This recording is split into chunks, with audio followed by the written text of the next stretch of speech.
Hello, and welcome to the fourth of our lessons all about Tudor music. And today, our focus is going to be Tudor pop music. What is Tudor pop music? We're going to find out a little bit about that today and have a go at singing some and have a go at playing some percussion rhythms as well to another one of those Tudor pieces. But first of all, what is pop music? That's quite an important thing. What is pop music? So, pop music is anything that is considered popular music of the time. So it becomes known to people because people listen to it and it's passed down orally.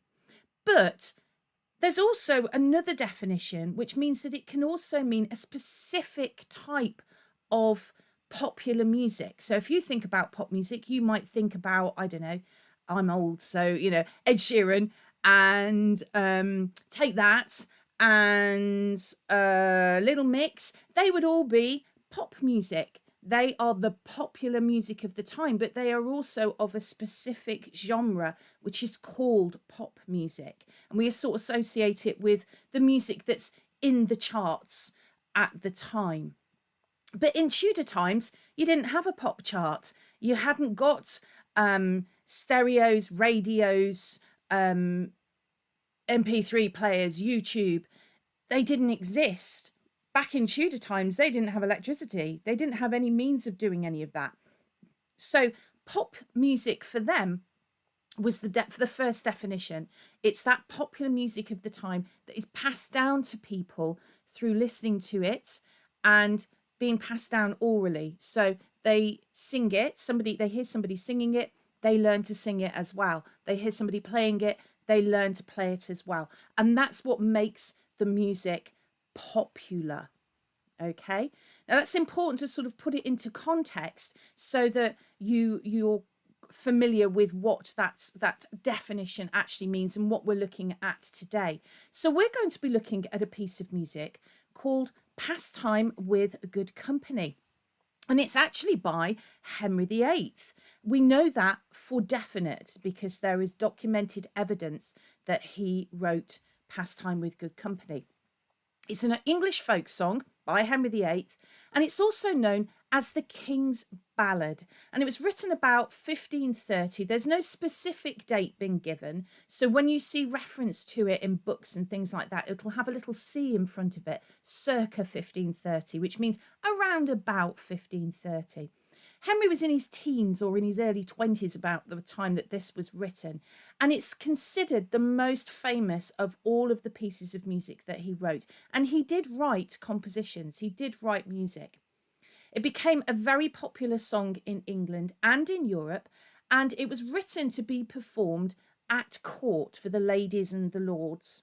But it was quite simple and it had quite a catchy tune. So it became really popular quite quickly, being performed at fairs and in taverns, which we would think of as the pub. And it's also thought to be one of Elizabeth I's favourite pieces as well. There's even documents written in the 1540s that describe how popular it was in Scotland. So all noblemen at this time were expected to learn lots and lots of skills. Archery, hunting, dancing, fencing, poetry writing, and playing and composing music was one of those things that they were expected to do. So Henry VIII was expected to be able to write music and sing and play as part of his accomplishments as somebody from the aristocracy or nobility. Now, the oldest known version of this song is in what's called the Henry VIII manuscript, which is in the British Library in London.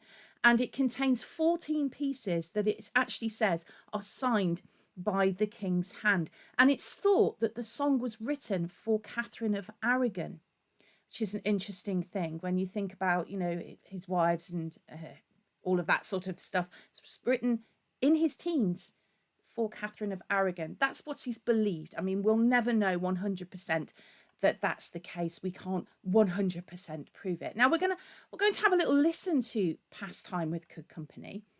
And what I want you to do while you're listening to it is have a think about tempo, texture, instruments used, and any other features that you can hear in the music. Now, if you've been with us before for a lesson, you'll know that on our website, on the Theatre of Music website, there is a page that says live lessons and resources.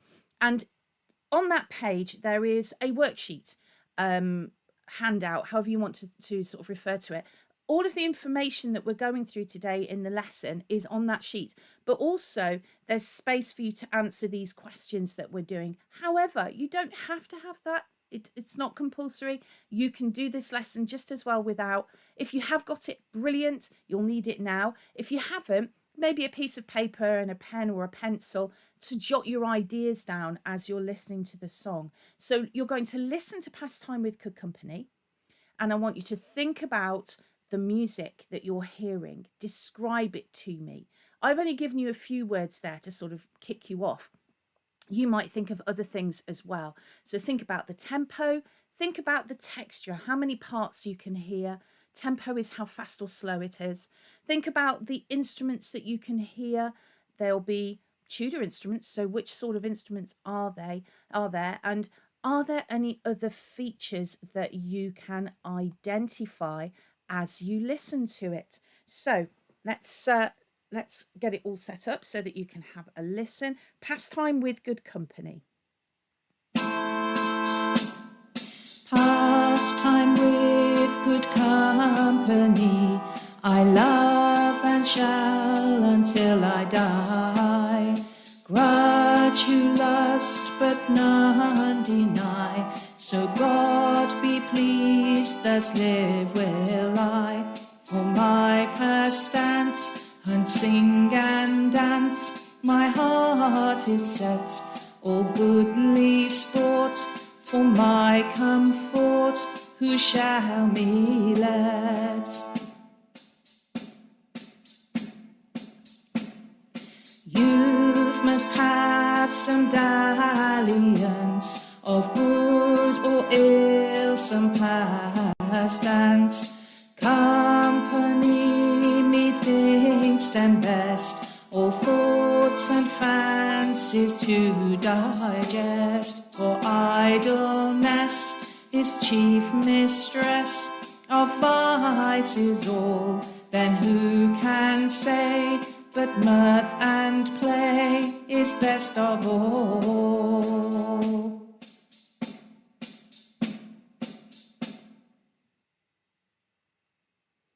Okay. So just give you a second to finish writing down your ideas as you think about what you've just heard.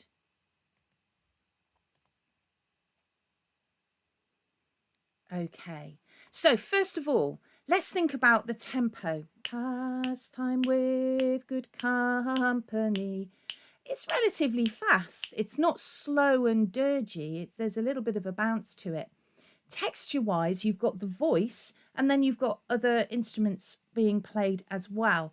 Now, the song is actually written for voices, and there are 4 vocal parts, but as you know, due to copyright here at Theatre of Music, when it comes to having pieces played, we're not using anybody else's performances. It's me singing. I apologise for that. It's me singing, and it's instruments being created virtually through the computer, etc., to create the sounds. So rather than having me singing 4 parts, I've actually allocated instruments to those other parts. So the instruments you could hear were the shawm, and there's a violin there as well. But there's something else that's been added. And I'm hoping you've got that there's drums and there's percussion, because there is some percussion in there too. Because that would be quite common, adding in some percussion parts. And we're going to have a look at that in a little bit more detail in a minute. It's written in English. And I know that probably you would assume that. But a lot of music, remember, at that time would have been written in Latin, but that's more to do with the church music. If we're talking about songs that everybody's going to be singing, it would need to be in the vernacular, would need to be in English. And so it's been written in English, it's sung in English. Okay, So those are all very, very important features of this song. So I was talking about percussion. Here you can see, oh look, there's little mini Mozart at the bottom of the page. We haven't seen him for a few weeks because obviously we've been looking at the Tudors, not very Mozartian. So Mozart's appeared at the bottom there as playing his little drum. You can see on the page, we have got the percussion part written down. Now, the percussion part is the drum patterns that you could hear in the background when you were just listening to it. And you can see that the piece, as it's written down here, is 4 beats in a bar. And you've got a side drum, a snare drum, and a tambourine part. So we're going to go through each of those rhythms. And then what I'm going to suggest is that you choose one of those rhythms to play along, clap along, tap along with as we play Pastime with Good Company. Okay, so the side drum rhythm. Now there are 4 beats in a bar. You may notice that there are 4 notes in a bar. It doesn't necessarily follow that 4 notes means that, you know, the same as 4 beats. But in this instance, you have a crotchet beat, a note on each beat as we count. So if I was counting 1, 2, 3, 4, and it's the same rhythm all the way through. It doesn't change. That part stays exactly the same. So have a little go at clapping that along with me. We're sort of going for body percussion on this because I'm not expecting you all to have a side drum, a snare drum and a tambourine at home. You may, but I haven't. So in that instance, you could use body percussion. You can clap, you can tap, you could tap on your legs, body percussion, okay? Or use the table, I don't mind. So let's just do that, the side drum part, and I'm going to count to 4, and when I've counted to 4, we'll clap the rhythm together. So 1, 2, 3, 4, 1, 2, 3, 4, 1, 2, 3, 4. Should we do that again? 1, 2, 3, 4. 1, 2, 3, 4. 1, 2, 3, 4. Nice and straightforward, the side drum. Now the snare drum doesn't look as if it has as much to do. The first bar of snare drum has got minims in it. Now a minim isn't coloured in and it's worth 2 beats. So in the first bar we have 1, 2, 1, 2. And then we have some crotchets and another minim. So it's altogether it's 1, 2, 3, 4, 1, 2, 3, 4. 1, 2, 3, 4. 1, 2, 3, 4. Have a go at joining in with me on the snare drum part. So after 4, 1, 2, 3, 4. 1, 2, 3, 4. 1, 2, 3, 4. 1, 2, 3, 4. 1, 2, 3, 4. That's relatively straightforward. So we've got a side drum part, we've got a snare drum part. Now the tambourine's got the most exciting part in the whole thing. That's got far more going on. We're using crotchets, the 1 beat notes, and we're using quavers. Now the quavers have little tails, and in this instance the little tails are joining together because we've got 2 quavers next to each other on 1 beat, so we join the tails together because it looks neater, it's easier to read. So the tambourine part, 1, 2, 3, 4, 1, 2, 3, 4. There's more going on. Listen again. 1, 2, 3, 4, 1, 2, 3, 4. So it's a 1. If I slow it down, let's have a go at doing the tambourine part. I'll count to 4 and then you come in and you clap along with me. So here we go. 1, 2, 3, 4. 1, 2, 3, 4. 1, 2, 3, 4. Let's do it again. 1, 2, 3, 4. 1, 2, 3, 4. 1, 2, 3, 4. So there's 3 different rhythms all going on at the same time on different instruments. And then you've got the vocals and the other instruments playing as well. So what we're going to do is we're going to have another go at Pastime with the Good Company. But this time, I want you to have a go at playing clapping along. Now, choose your rhythm. It could be that in the first verse, the first time through, you do the first rhythm. It could be that the second time through, you decide you want to try the tambourine part. That's entirely up to you. It's not compulsory to stay on one rhythm all the way through while we're having a go at this. You might decide that you want to mix it up and try all the different rhythms. So do the side drum, then the snare drum, then the tambourine part. As long as you are playing the 2 bars, and then you could swap to the different instrument for the 2 bars, and then you could swap for another instrument for the 2 bar. It doesn't matter, but it's a 2-bar pattern, so you have to complete the pattern before you can move on to a different rhythm. Okay, it's entirely up to you how you want to approach it. Stick to the same one all the way through if you want. Jazz it up and try different ones if you like. Absolutely up to you, but you've got all of the rhythms there to have a go. So let's try Pastime with Good Company again. We're going to play it through, and this time you choose your rhythm and clap along. Here we go. Pastime with good company, I love and shall until I die. Grudge who lust, but none deny. So God be pleased, thus live will I. For my pastance, and sing and dance, my heart is set. All goodly sport, for my comfort, who shall me let? Youth must have some dalliance, of good or ill some pastance. Company methinks them best, all thoughts and fancies to digest. For idleness is chief mistress of vices all. Then who can say but mirth and play is best of all?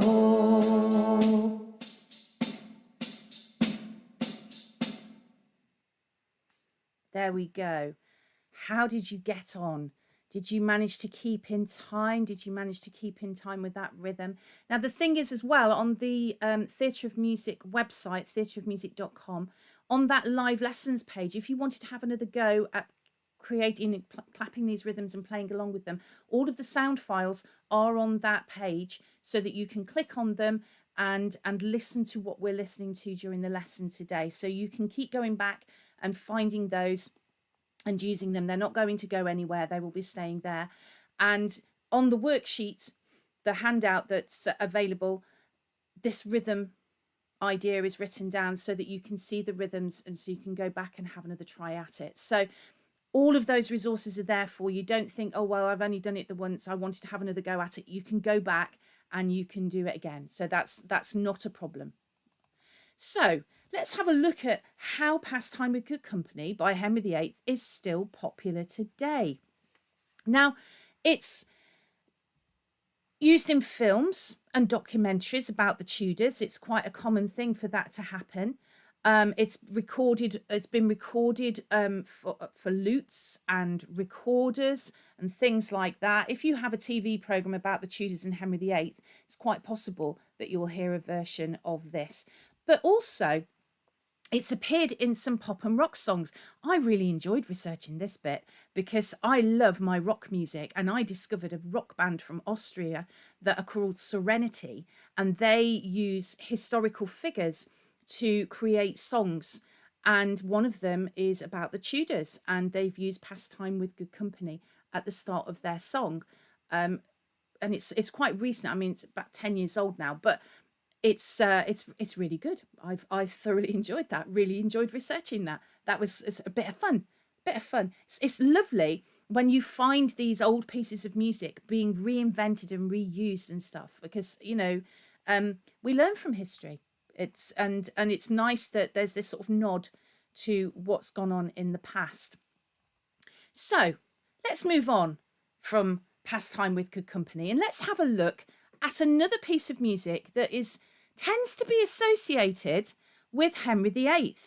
But you'll notice I haven't put a picture of Henry VIII. I put a picture of Elizabeth I. I wonder why.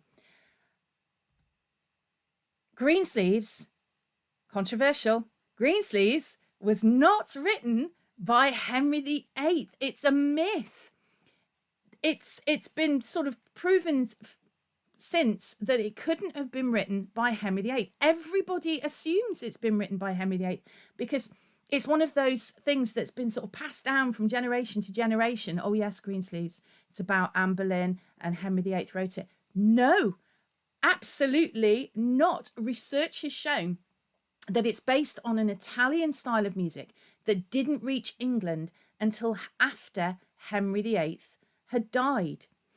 They think it was written around about the sort of 1580s, and there were a large number of ballads that were written which reference that they should be sung to the tune Greensleeves. So this is a big thing. I've considered this a bit of a mission. If anybody ever says to you, Greensleeves, oh yeah, Henry VIII wrote that, you can now turn around and say, absolutely not. No, Henry VIII didn't. It's an Italian style of music that came after he had died. You will be the expert. It's actually a traditional English folk song that's been passed down orally.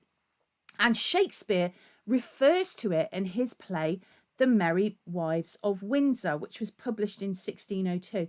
But it's the tune that he refers to, not the words, because when we think about these ballads that were written by these various people, there's lots and lots of different words that were written to the tune of Greensleeves, and it's the one that has been passed down, obviously, that we remember, but absolutely nothing whatsoever to do with Henry VIII. That's a very, very big thing, and was quite a surprise to some people that I know.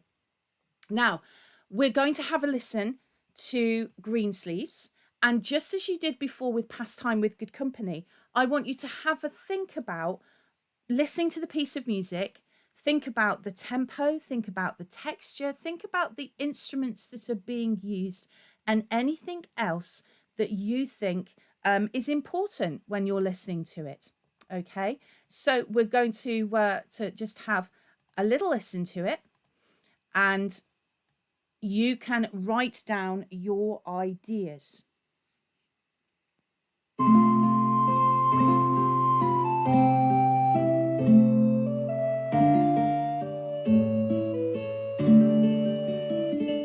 Alas, my love, you do me wrong to cast me off discourteously, for I have loved you well and long, delighting in your company. Greensleeves was all my joy, Greensleeves was my delight.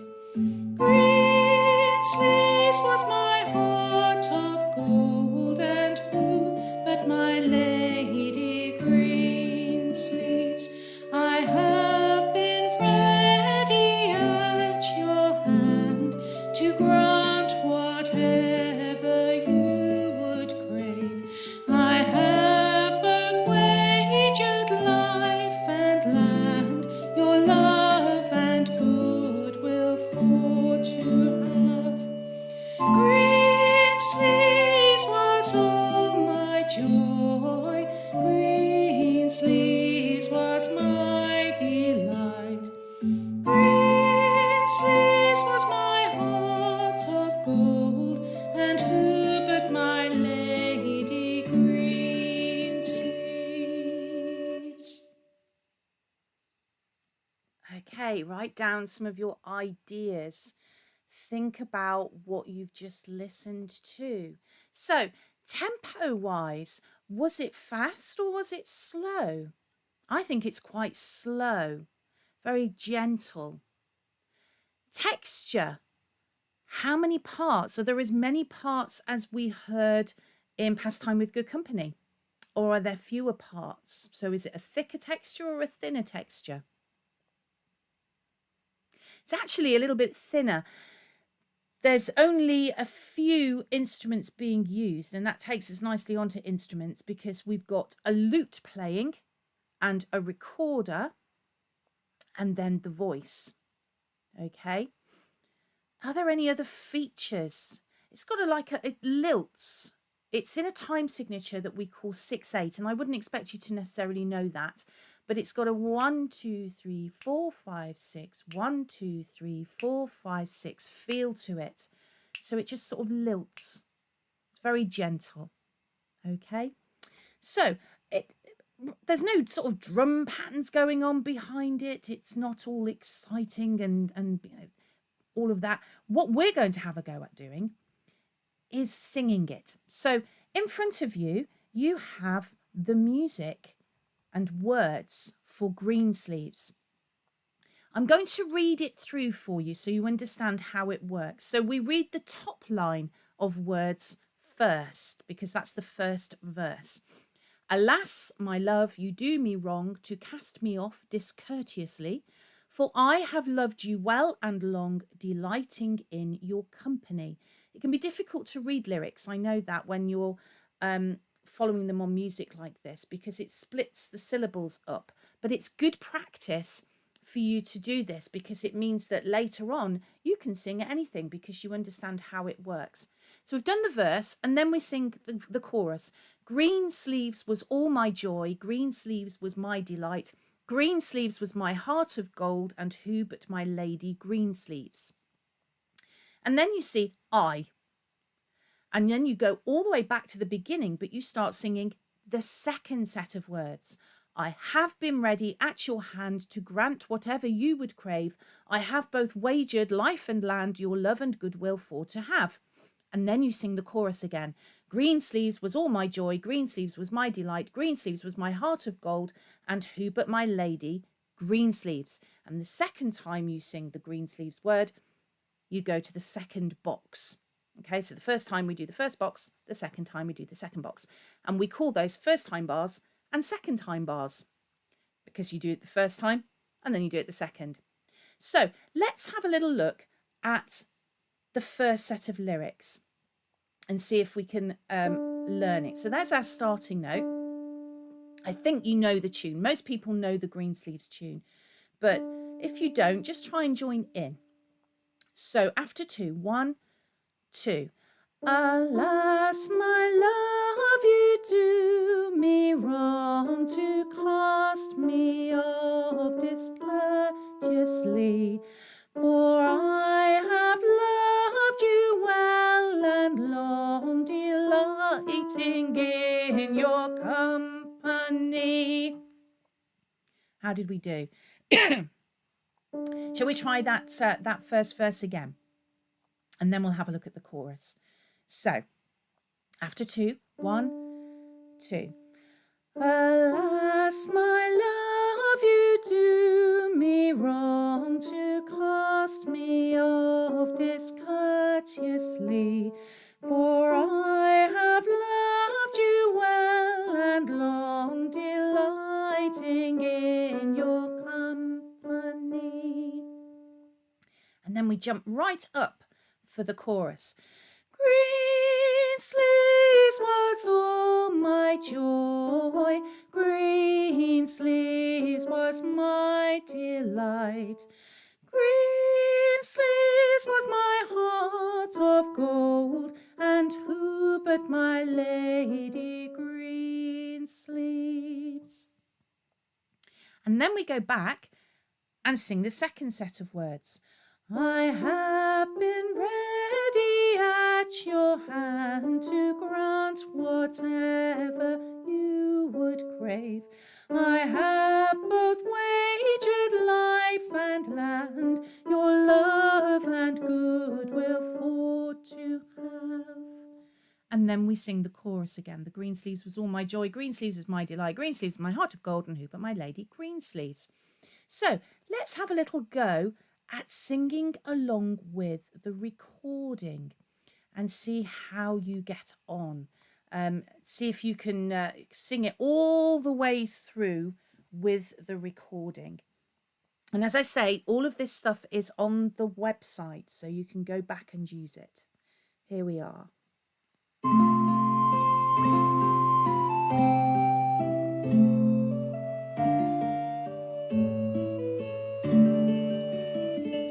Alas, my love, you do me wrong to cast me off discourteously, for I have loved you well and long, delighting in your company.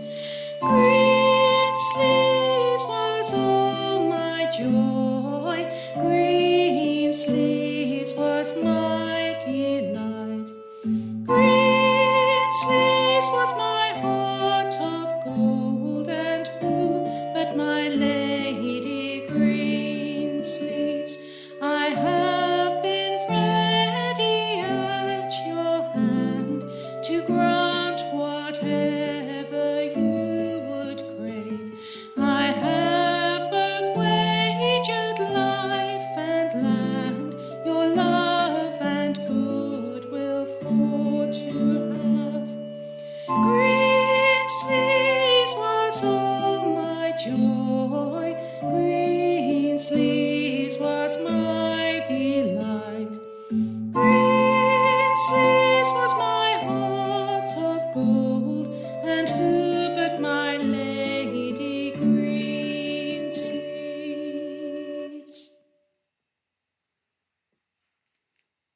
Okay. How did you get on? Did you get on okay? So, very famous piece of music, not written by Henry VIII, and to keep reminding you of that.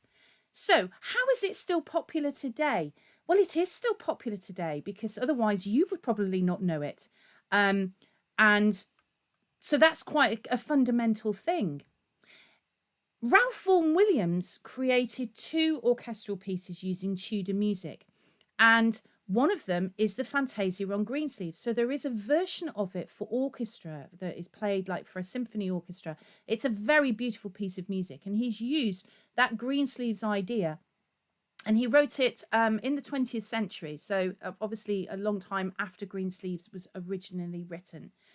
And so it's for full orchestra, but he wasn't just influenced by that one piece of music. He also did a Fantasia on a theme by Thomas Tallis. Now, we listened to a piece of music a couple of weeks ago when we were doing the church music. I'm going to play it you so that you can be reminded of it. Why fume thin sight, the gents must fight, in fury raging stout. Why take thin hand, the people fond, vain things to bring about? The kings arise, the lords devise, in councils met thereto, against the Lord with false accord, against his Christ they go. There we go. So that Fantasia on a theme by Thomas Tallis uses that piece of music that you've just listened to, that we listened to a couple of weeks ago, that was written for the church by the composer Thomas Tallis. So it's not just the sort of pop songs of the Tudor period that we're still using. There are other pieces of music that are very popular today, being used in orchestral music. But let's go back to Greensleeves.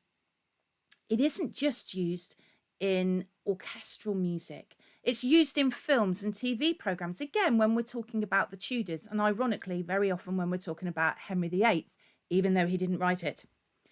It's also used in the musical Six, about Henry VIII's wives, and these are all pieces of music you can go off and explore. So In 6, it's used at the beginning of the musical. It's actually played on sort of a harpsichord, and then it's in sort of intertwined into the opening number, and then it's used again at the end of the musical in the final song. But remember, Henry VIII didn't write it. Okay, so although it's being used in a film, well, a musical about Henry VIII's wives, Henry VIII didn't write it. They're using it because it is a popular piece of music from the time. And I suppose there is that association with Henry VIII, even though it's incorrect. Let's think about what we've learnt today. There are some key things that we have learnt today. We've learnt, very importantly, that Henry VIII did not write Greensleeves. But we've also learnt about how Tudor music is still influencing our music today, and how music from a long time ago can have a great effect on what we listen to today. And I wonder, here's a thing, I wonder if in, I don't know, 400 years' time, the pop music that we listen to today, your Little Mix, your Ed Sheeran, the Beatles, the Rolling Stones, Pet Shop Boys, all of these artists, whether their music is going to be influencing classical music and the music of generations in 400 years' time. And is their music going to have such an influence that the Tudor music has had? That's a big one, isn't it? We've reached the end of today's lesson. So next week, which will be lesson 5 in our Tudor sort of exploration, we're going to be looking at Tudor dance music and what the favourite dances were of the time and what the music was like. So I'm looking forward to that. Do visit our website, theatreofmusic.com, and explore the live lessons and resources, and have a look at some of the other resources we've got as well, because there's all sorts of different things going up on the website all the time. We're trying to add things as often as we can. And if you really like what you see, then please consider supporting us by going to coffee.com, Theatre of Music, and looking at the tiers and making a donation, a sponsorship of £5 a month. You'll get a magazine and things at the end of it, to sort of say thank you for your support. That's all from me for today. I look forward to seeing you next week for Tudor dance music. Bye for now.